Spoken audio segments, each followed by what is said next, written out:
All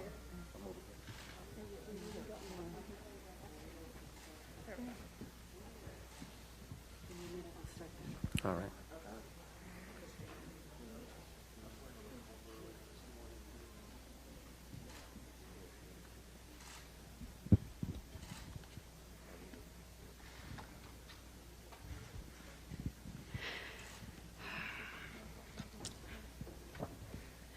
Good afternoon, everyone, and welcome to Louisville Mayor Greg Fisher's afternoon briefing. Today is Tuesday, September 15th. My name is Jean Porter. I'm Director of Communications for Mayor Fisher. I'd like to remind everyone in the room, and if you're on our WebEx, to please mute your phones. If you're on the WebEx, please keep your camera off. I apologize to media who were unable to access the room due to COVID restrictions, but today's briefing is being shared on WebEx. We will take questions in the room from reporters, and we will take some from the WebEx chat as well. And we'll get started here in just a couple minutes. Thanks, everybody.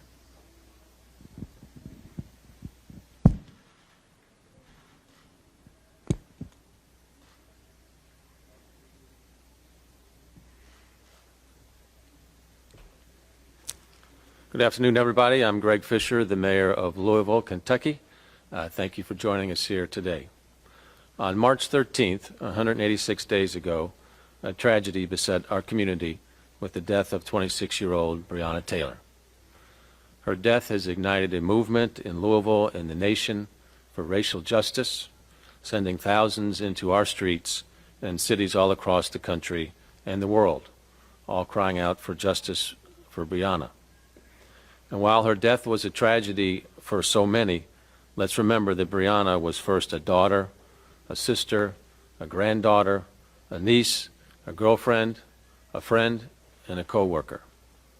And for those who knew her, Breonna's death is personal, the pain is visceral, and the loss ever more devastating. Tamika Palmer, Breonna's mom, says Breonna was a quick student, a hard worker, and an old soul. She was the glue of the family. Breonna was loved. I cannot begin to imagine Ms. Palmer's pain, and I'm deeply, deeply sorry for Breonna's death. While we await a decision from Attorney General Daniel Cameron on whether or not charges will be filed in this case, my administration is not waiting to move ahead with needed reforms to prevent a tragedy like this from ever happening again. That's why I'm here today with the family of Breonna Taylor to announce that Louisville Metro government has settled the civil lawsuit with her estate. As part of this settlement, Louisville Metro government agrees to make several important policy changes. First, to build stronger community connections between our police officers and the people they serve, we will, one, establish a housing credit program to incentivize officers to live in certain low-income census tracts within the city, and we will encourage officers to volunteer 2 paid hours every 2-week pay period during their regular work shift at an organization in the community that they serve. Next, as I've said before, we often ask our police officers to not only keep the peace, but to deal with challenges that society has failed to address, from mental health to homelessness to substance abuse and everything in between. That's not fair to our officers, and it's not the right way to address these challenges. That's why we will create a program to include social workers at LMPD so they can provide support and assistance on certain police runs where their presence could be helpful. Metro Council has already initiated funds in this activity. And finally, we must have transparency and accountability for the work that our officers do. Good officers appreciate sunlight on their work, and we will take several steps to shine that light, including the following. We will now require a commanding officer to review and approve all search warrants, affidavits in support of search warrants, and risk matrices before an officer seeks judicial approval for the warrant. We're creating a clear command structure when executing warrants at multiple locations.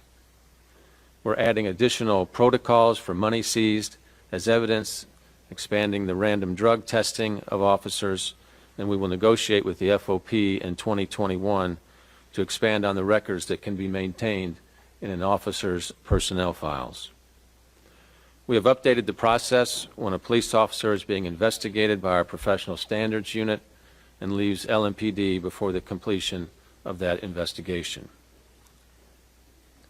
Going forward, the Chief's closing letter will state his or her findings based on the evidence that exists in the file at the time of the officer's separation from LMPD, if sufficient evidence exists in the record to make such a determination, or will state that insufficient evidence exists to make a finding.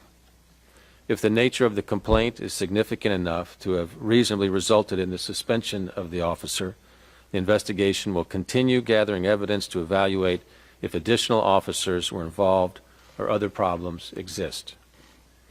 And finally, in order to ensure monitoring of any officers who may need additional training or other support, we will implement an early warning system that tracks all use of force incidents, citizen complaints, investigations, and other key factors. As part of its ongoing top-to-bottom review of LMPD, Hillard Heinz will evaluate the early warning system and recommend any needed improvements. This system will also be monitored through the soon-to-be-formed Office of Inspector General.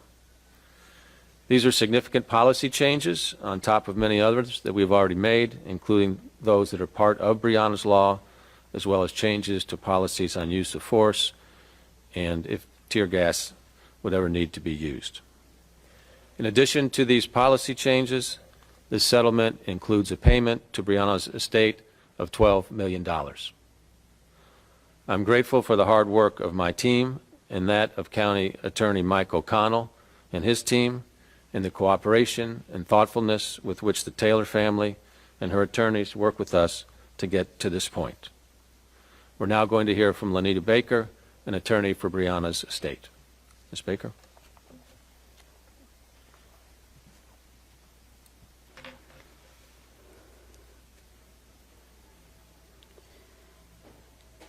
Justice for Breonna is multi-layered. What we were able to accomplish today through the civil settlement against the officers is tremendous, but it's only a portion of a single layer. When officers cause the death of an individual, it is imperative that we seek justice not only in the criminal system, but also in our civil system. That's when we hold people financially responsible. But it's important to know here that a financial settlement was non-negotiable without significant police reform, and that's what we were able to do today. We sought forth, as we went through negotiating the terms of this settlement and the reform, to engage police officers within the community, not just when they're dispatched to runs, but to get out, to volunteer in those communities in which they serve, to get to know their communities in other settings, to live within their communities, to dispatch social workers when they're needed for mental health crises, to recognize at-risk behavior by officers, implementing the early warning system, and to overhaul the system by which we execute search warrants that caused the death of Breonna Taylor on March 13th. It's important for her family that they minimize the risk of what happened to Breonna Taylor happening to any other family in Louisville, Kentucky, and we're going to continue that fight beyond the city of Louisville, Kentucky, and throughout this country to protect and reform police departments across America. We recognize that this reform is not all-encompassing, and there's still work to be done. And we commit our time, our talent, and our resources to continue to work with the community to fight the systemic racism plaguing our city. We will continue to work on behalf and with the protesters who have put their freedom on the line to bring awareness to not just Breonna Taylor, but to the systemic problems facing our city.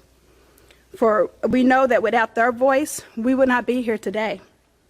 Attorneys will ensure that prosecutors handling the case of protesters truly are administrators of justice and not being punitive simply because those individuals chose to use their voice to shine a light on what was going on in Louisville, Kentucky.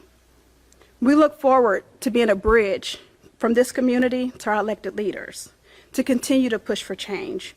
We will continue to push for the mayor's office and our other elected leaders to implement policies put forth in a path forward which calls for community investment, the support for small businesses, affordable housing, closing the education achievement gap, jobs and workforce development, and as an overhaul to the criminal justice system.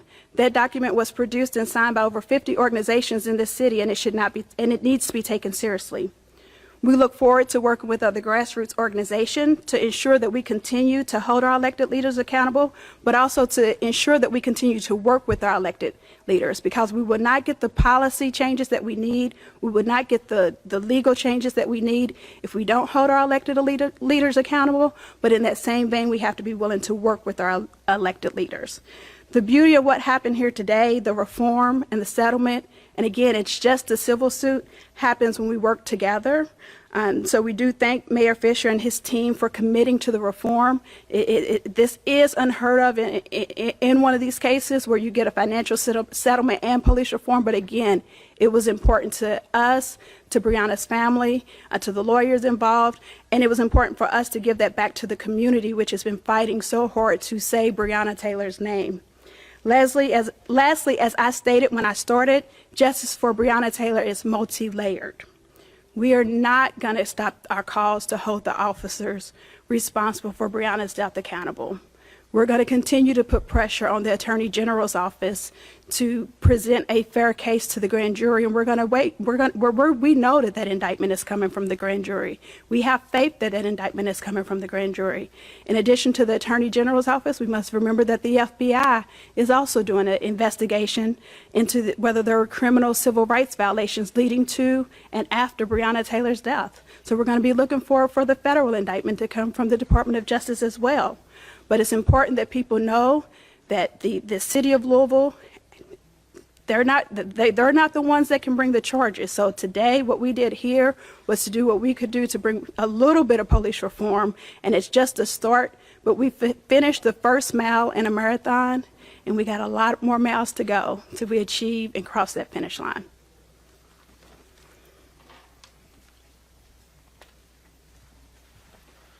Thank you, Ms. Baker. We'll now hear from County Attorney Mike O'Connell, whose team worked diligently and thoughtfully to get us to this important agreement. Mike?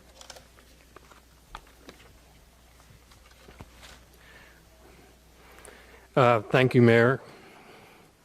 Ms. Palmer, may it please you today that we try to bring some assistance and help to you and your family. Breonna Taylor, Breonna Taylor's life matters. Breonna Taylor's life continues to matter, as you see here today. I've thought about Breonna's mother, Ms. Palmer, throughout everything that has led us today. The hole in my heart of losing a child as well is the greatest grief I've ever known in my life, and nothing can fill that hole. I've tried to think how I would have reacted if Breonna was my daughter. Ms. Palmer has shown remarkable grace and courage these past 6 months.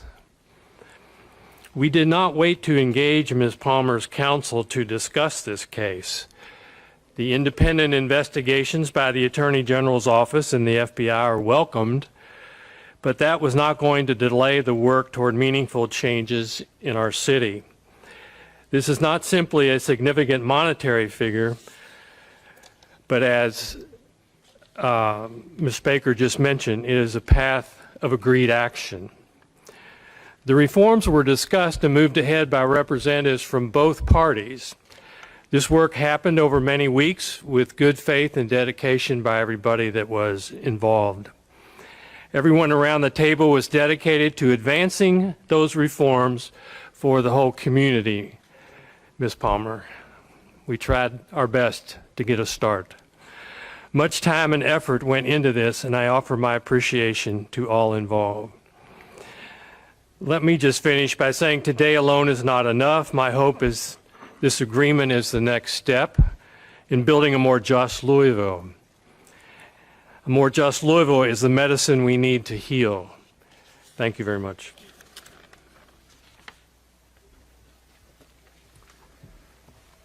Thank you, Mike. Next, we'll hear from Ben Crump, an attorney with Breonna's estate. Ben Crump.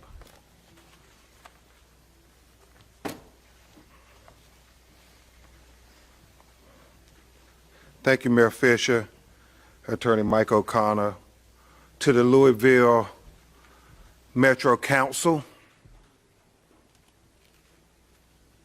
to Tamika Palmer. As I sit and look at her and Bianca, my heart is filled because with Lonita, Sam, and I, we have become like family. And it has been so long getting to this day where we could assure that Breonna Taylor life wouldn't be swept under the rug like so many other black women in America who have been killed by police, marginalized. So I'm grateful to the actions of the city of Louisville today. And it is not just the historic $12 million settlement, which, as I understand, is the largest amount ever paid out for a black woman in a wrongful death killed by a police in America. And Lonita, I believe it may be the largest amount ever paid for a black person in a police shooting. We're still trying to verify that. And it is certainly, Tamika Mallory, one of the largest amounts ever paid out for any person in the way of settlement in a police killing in America.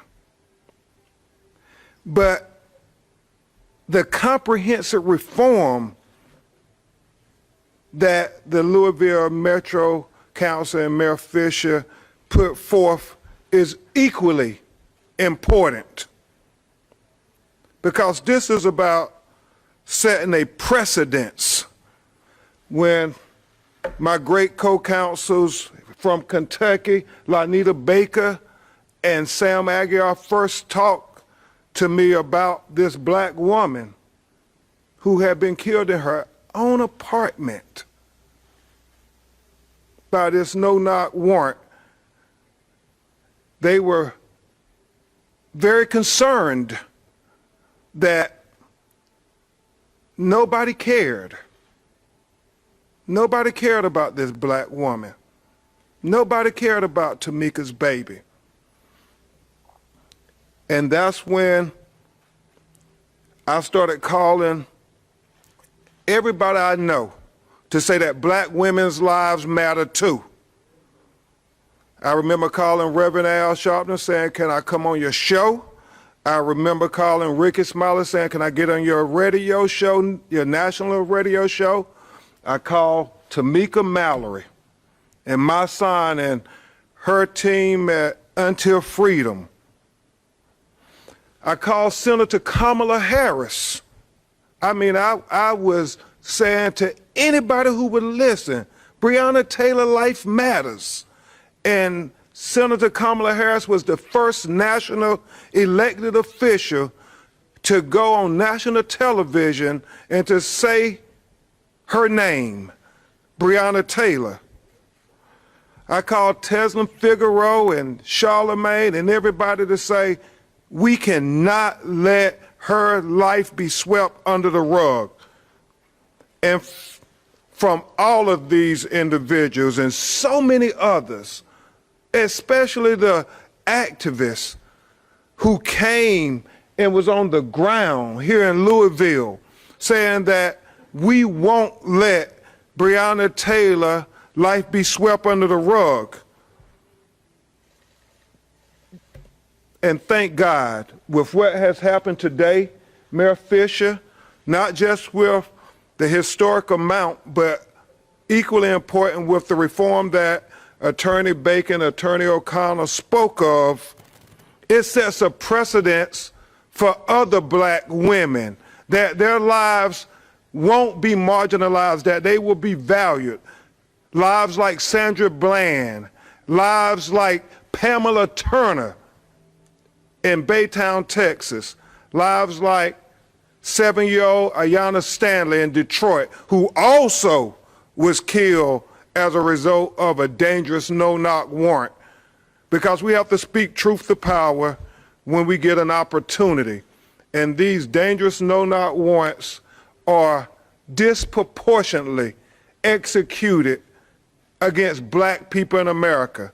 And so I'm very happy that the Metro Council also stood united with Tamika Palmer to pass Breonna's law to abolish these dangerous no-knock warrants, because it was foreseeable who was most being put in danger with these no-knock warrants.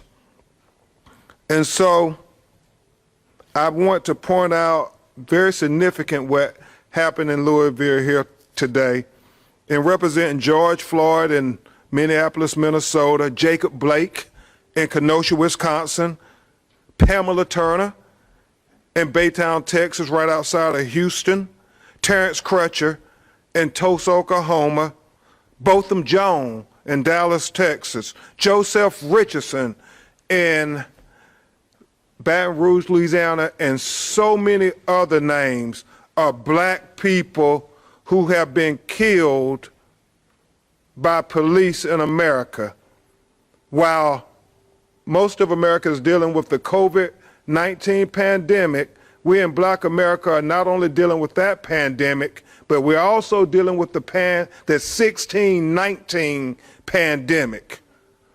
The pandemic that started 401 years ago when the first enslaved Africans came to America. And from that day to this one, we have been dealing with systematic racism and oppression that have killed us inside and outside the courtroom. So it is worth noting that in all those other cities, there has not been the responsive, comprehensive, and systematic reform that has occurred in Louisville, Kentucky, Tamika Palmer, in the name of Breonna Taylor. In the name of Breonna Taylor. But regardless of this landmark step on the journey to justice, we still are demanding that Kentucky Attorney General Daniel Cameron bring charges immediately against the police officers that murdered Breonna Taylor. Immediately. This week, justice delayed is justice denied. The city leadership has done a significant step today, but now it is on Daniel Cameron and the Attorney General of Kentucky's office to bring charges, and at the very minimum, Lonita, second-degree manslaughter charges, because we want full justice for Breonna Taylor, not just partial justice. Breonna Taylor is a light to help heal what's happening in America. And for all those young people, those celebrities, athletes, but most importantly, the people who are on the ground, the people who are the activists and protesters who saying enough is enough. We see that there are two justice systems in America, one for Black America and one for white America. In Louisville, Kentucky, we took significant steps today in the name of Breonna Taylor of trying to correct this broken criminal justice system. And we do it in 3 phases. In the civil rights phase with this civil lawsuit, which is the only thing that Lonita and I can control. We can't control the criminal prosecution. The mayor's office and the city leadership all took a significant step in making sure that the civil rights of Breonna Taylor was recognized. And now we also need our legislative partners to help transform the protest into policy. We need Breonna's law, not just in Louisville, not just in the state of Kentucky, but all throughout the United States of America, because her life matters. And lastly, we need the criminal justice system, Daniel Cameron, to do its part to give the full constitutional guarantees of all citizens to a citizen, a daughter of Louisville, Kentucky, Breonna Taylor. And I would ask, in completing the hearing, Mr. Mayor and City Attorney O'Connell, that all those young people who were courageous enough, like Tamika Palmer and so many of your own in Louisville, the unknown John Lewises of the world who are creating good trouble here in Louisville, I would implore you, since Tamika calls me and Rev the Black America's Attorney General, and I don't know if the Attorney General of the United States is going to employ you to do it, but I will employ you to drop the charges against the nonviolent protesters who was exercising their First Amendment rights because they said Breonna Taylor life mattered. And these young people should not have criminal records because they were on the right side of history. You all took a significant step, and we want you all to be on the right side of history with us completely. Drop those charges in Breonna Taylor's name. Let's do justice in Breonna Taylor's name. And let's do justice with love in our hearts, because that is emblematic of Breonna Taylor, who Tamika says is the best version of her. Say her name, Breonna Taylor.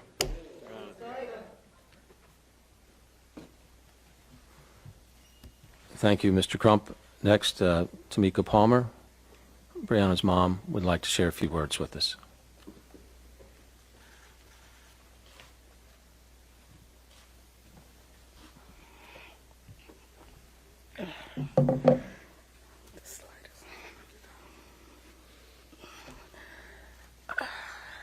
As significant as today is, it's only the beginning of getting full justice for Breonna.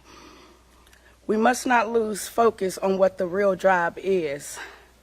And with that being said, it's time to move forward with the criminal charges, because she deserves that and much more.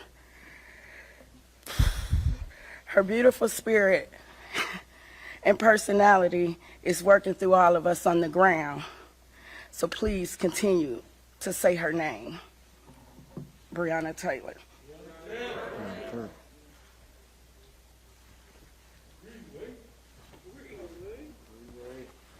Thank you, Ms. Palmer.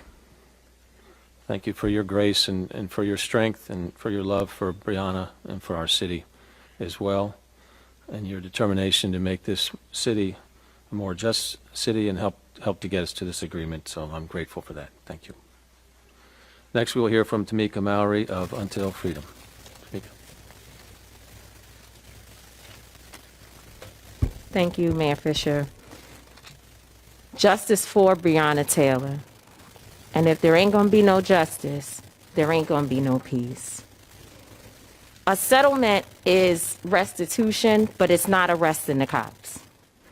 And we want to say today that the police officers responsible for killing Breonna Taylor must be arrested in order for the community to feel calm. We understand that this is an acknowledgement, and a great acknowledgement, of the wrongdoing that has happened.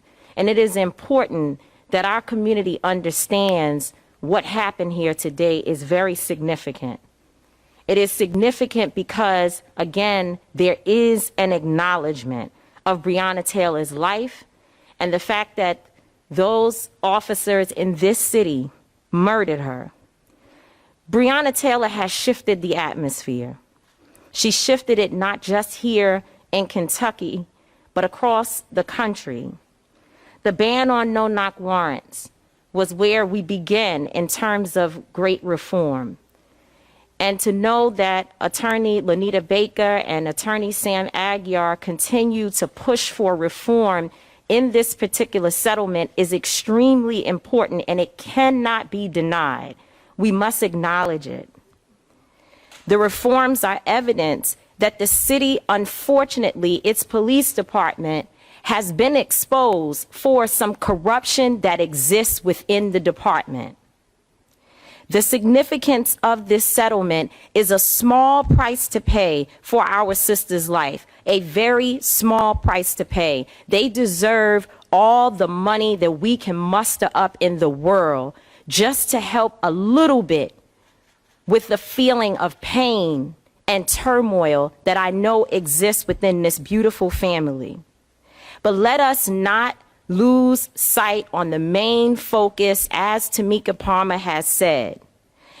The officers, Brett Hankinson, Miles Cosgrove, John Mattingly, and Joshua James must be arrested. We cannot forget about Joshua James, the man who lied on a no-knock warrant application that sent police officers charging into the home of Breonna Taylor and Kenny Walker. We cannot forget about any of those officers. And if this police department is to do right by this community, if you know of other officers who were involved, they should be arrested and indicted immediately. Again, the restitution portion is one part, but arresting the officers is what will make this city do right by its citizens, and not just Breonna Taylor, but all the Breonna Taylors across this city who are afraid sitting in their homes, because to not have an indictment happen in this city is to say that no matter how much we pay, no matter how much reform we do, we rather pay, we rather cover it than to deal with the issue. And so I have to say to you, Mayor Fisher, we want to thank you for your leadership, but we want to say that if for any reason these officers are not indicted, that you must instruct your police department to fire every single one of them on the spot. That is called getting justice for Breonna Taylor. Thank you very much.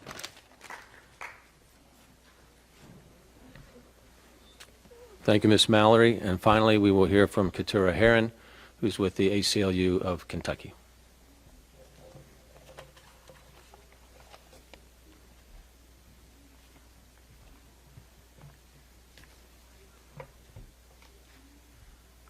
Good afternoon. My name is Keturah Herron, and I'm a policy strategist at the ACLU of Kentucky and also a member of Black Lives Matter Louisville. I was honored when Breonna Taylor's family asked me to be here today, and I am grateful to Asia Holston Barber and other members of the movement who helped me prepare my comments for today. To Breonna Taylor's family, you deserve better than having to fight for 6 months after officers from Louisville Metro Police Department, some of whom remain nameless, killed your beloved family member. You deserve closure. You deserve rest. You deserve to be cared for and loved on and supported for the rest of your days. I am grateful you have reached this point of some closure in some of the ways you have asked for it.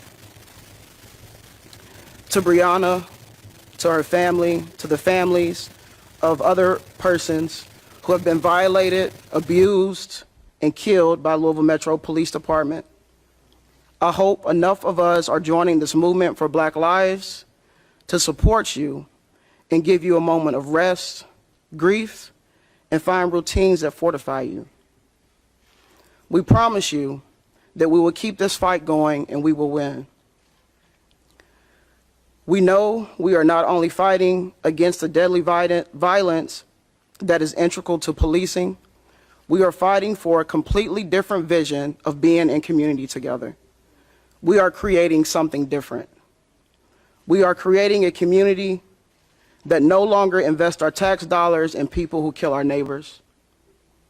One that no longer needs to spend tax dollars on settlements that should never have been paid in the first place. No more.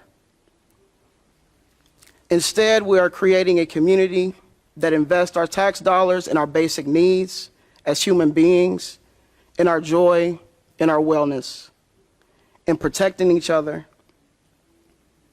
We are going to create a community where all people are supported by our investments and given the chance to reach their full potential, rather than redlined into disinvested, distant neighborhoods that remain out of sight and out of mind of those on the other side. No more.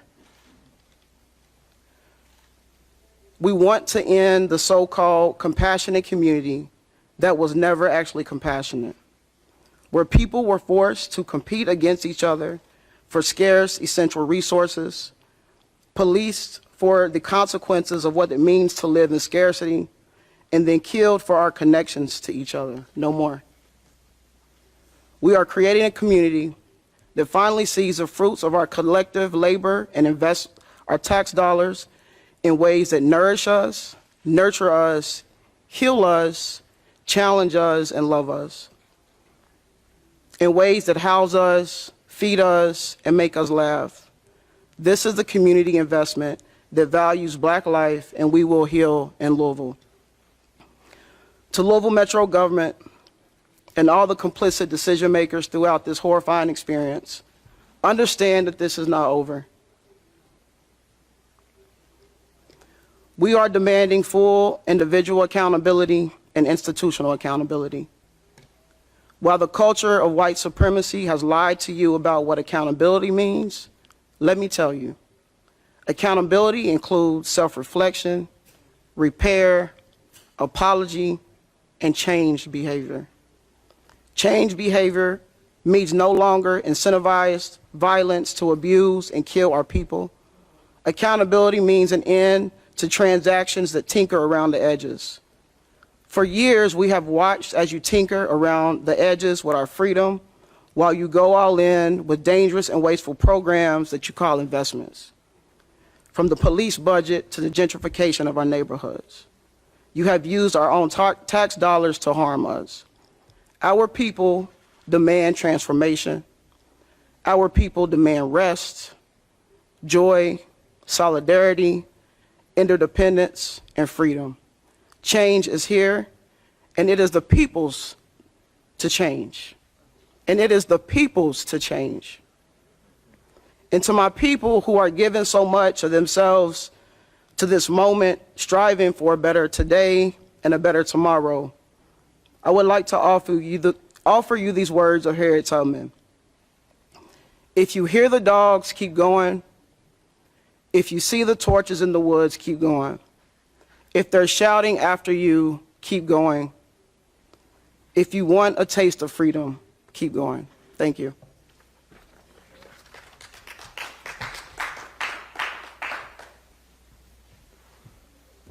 Thank you, Keturah. With that now, we'll be happy to take questions.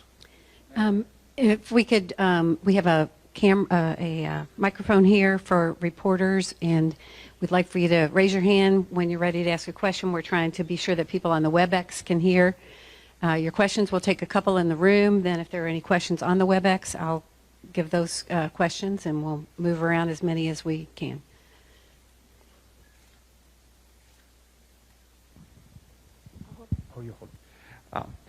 Thank you, Mayor. How much did the timing of the grand jury play into the announcement of this civil settlement? Was it important for the city to announce a civil settlement before the grand jury's decision? No, we've been thinking about this and working about this on, for quite some time now. So they're on two different tracks in terms of the civil and the criminal. So the parties negotiated this settlement that came out here today. I forgot to ask if you would say your name and what media you're with going forward. Duval Courier Journal here in Louisville. Regarding the payment, how much is coming from insurance and how much is coming from the risk management fund? Yeah, let me introduce Daniel Frocht, our Chief Financial Officer, and he'll break that down. Daniel Frocht.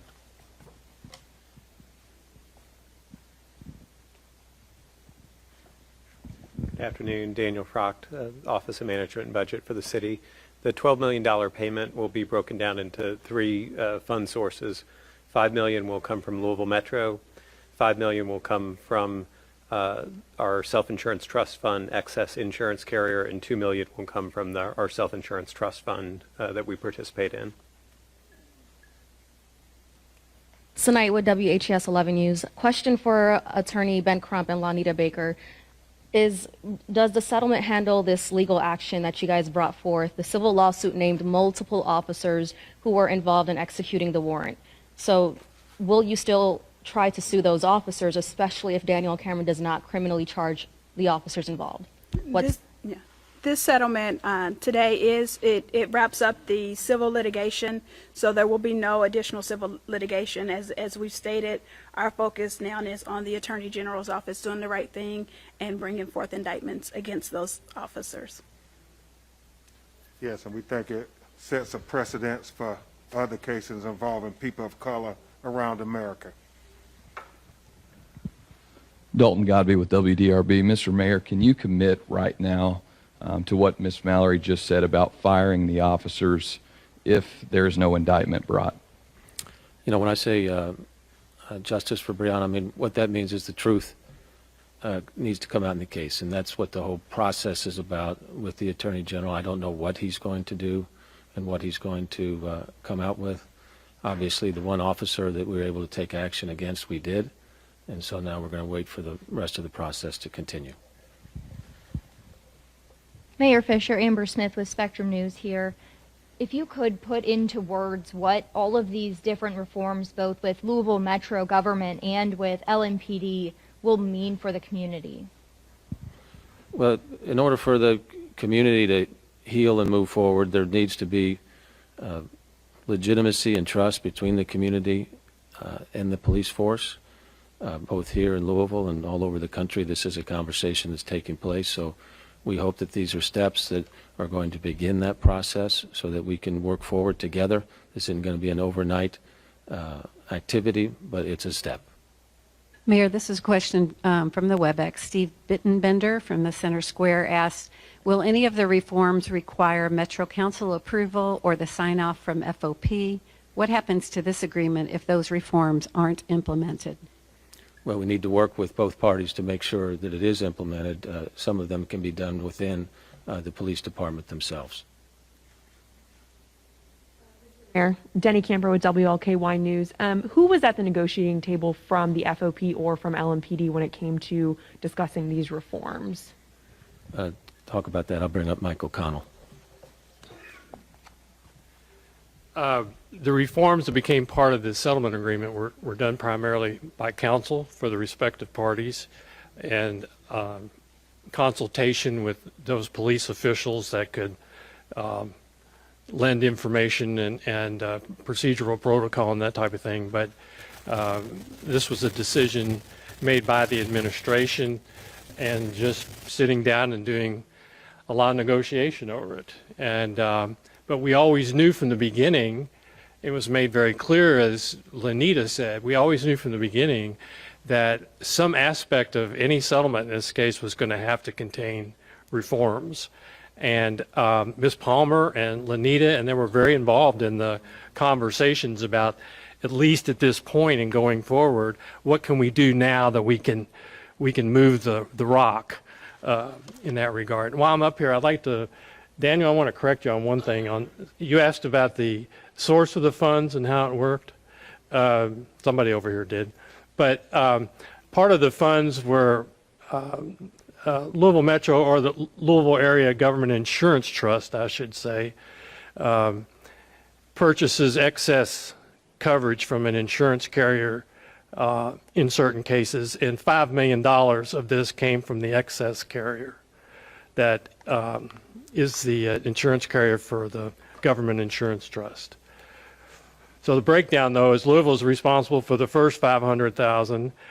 Legit, or the government insurance trust, is responsible for the next $2 million, and that's an insurance trust in which the water company and TARC and others participate in.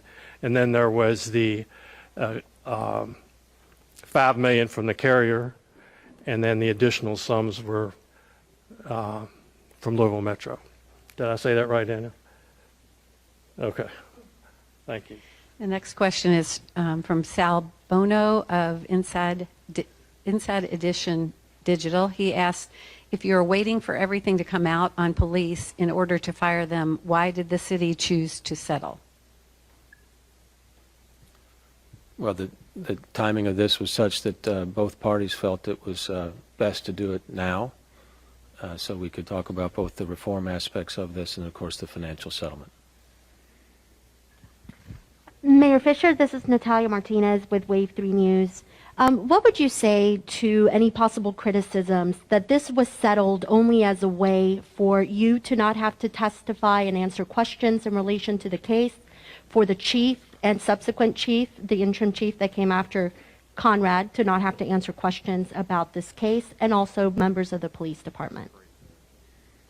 These are not related issues, and we'll testify as need be. Hi, Mr. Mayor. My name is Mark Morales. I'm a reporter with CNN. I had a couple of questions. When was the last time you spoke with the Attorney General regarding this case, and why haven't the other officers that were there that night been fired? Is there something that you saw in after-action reports that didn't warrant that, or is there any particular reason? We took the action based on what we saw in the PIU file as it was given over to the Attorney General, and the state law procedure is, goes from PIU to our local Commonwealth attorney, who then recused himself. That's why it's at the Attorney General's standpoint right now. This question is from Marissa Latte from the Washington Post. She asks, who in the Louisville Police Department currently signs off on search warrants, if not commanders? What is the process? Chief Rob Schroeder is here. Rob Schroeder is here. If he could take that, please. Police Chief Rob Schroeder. Good afternoon. Currently in our process, a search warrant is applied for by the officer. It is reviewed by potentially a commanding officer in many cases, but not necessarily always. In the instant it is signed off by a commanding officer, that may be by somebody in an acting capacity. What this agreement does is solidify that it will be an actual commanding officer of the rank of sergeant or above. So that's what the significance of the change you're seeing is here.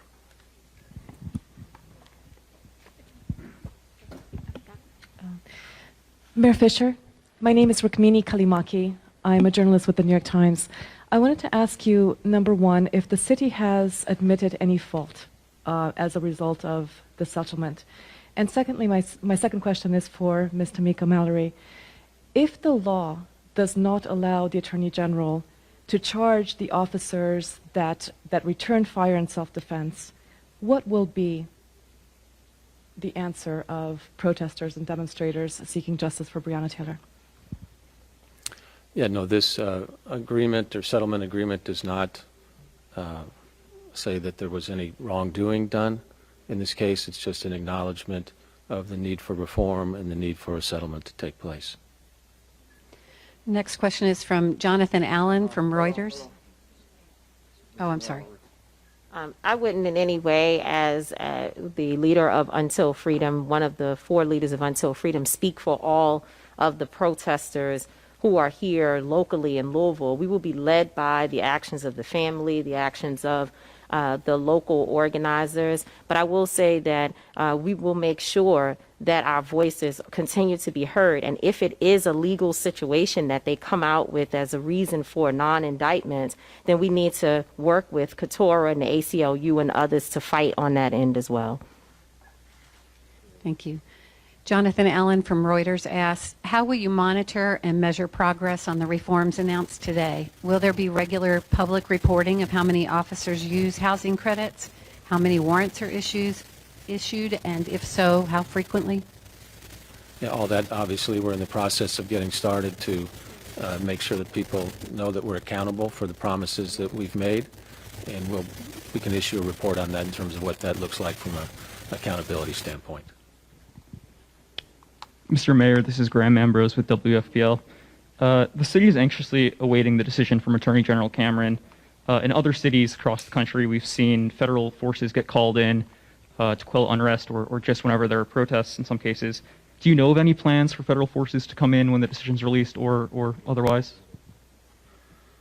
Nothing specific in terms of the general community. I understand that there's been some requests for some federal protective services for the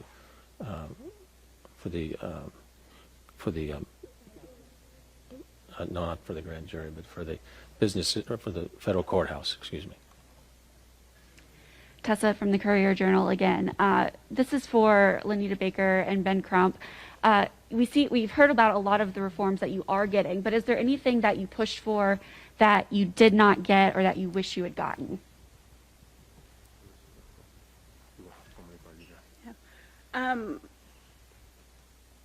They always say when you're negotiating, everyone's supposed to walk away without receiving everything that they received.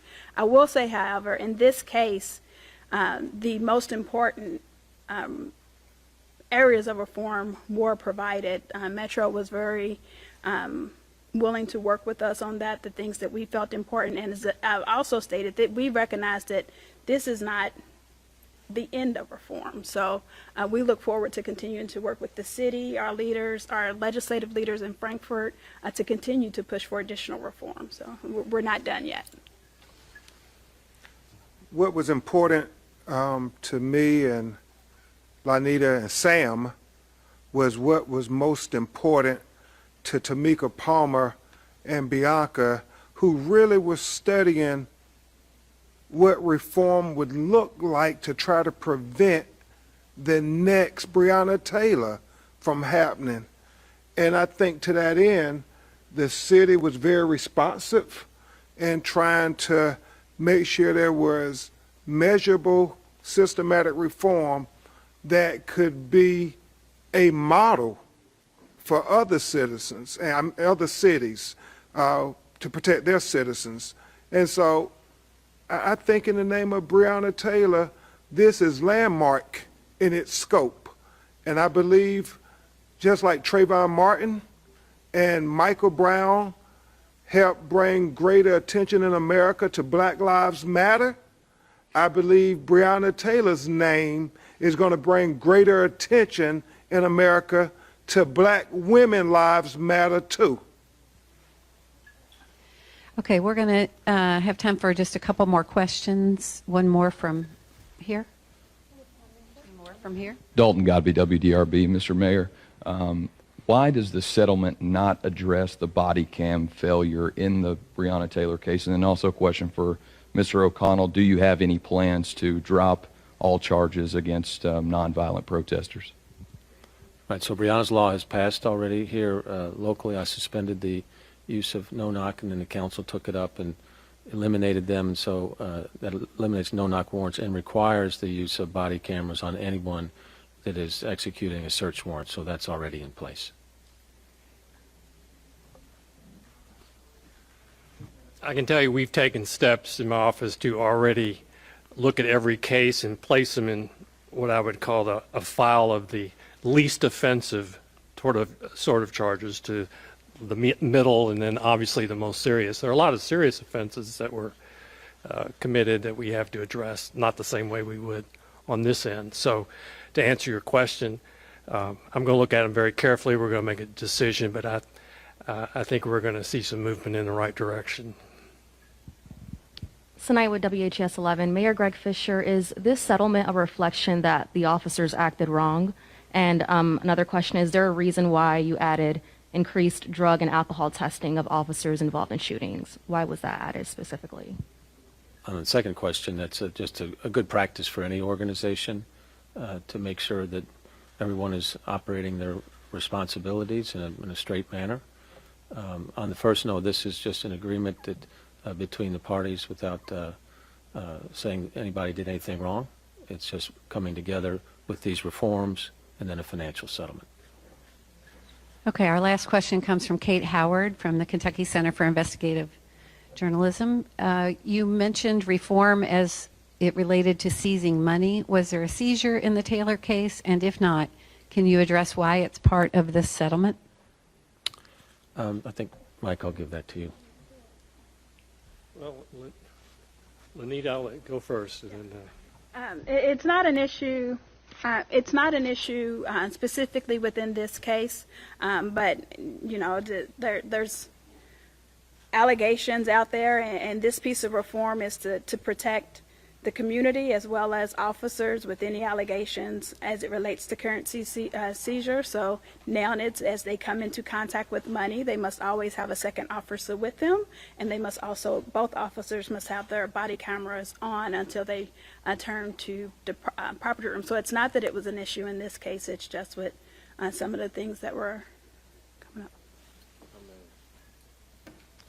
Okay, if any media have any other questions, you can direct them to my email, jean.porter@louisvilleky.gov, and we'll get those routed as need be. All right, thank you everybody for attending today, and we hope this announcement is one step in moving our city and our country forward. Thanks, everybody.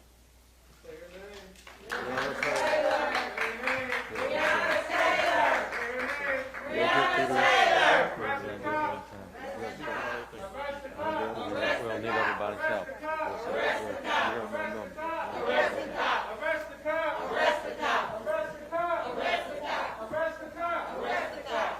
Say her name. Breonna Taylor. Say her name. Breonna Taylor. Say her name. Breonna Taylor.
This is Eric.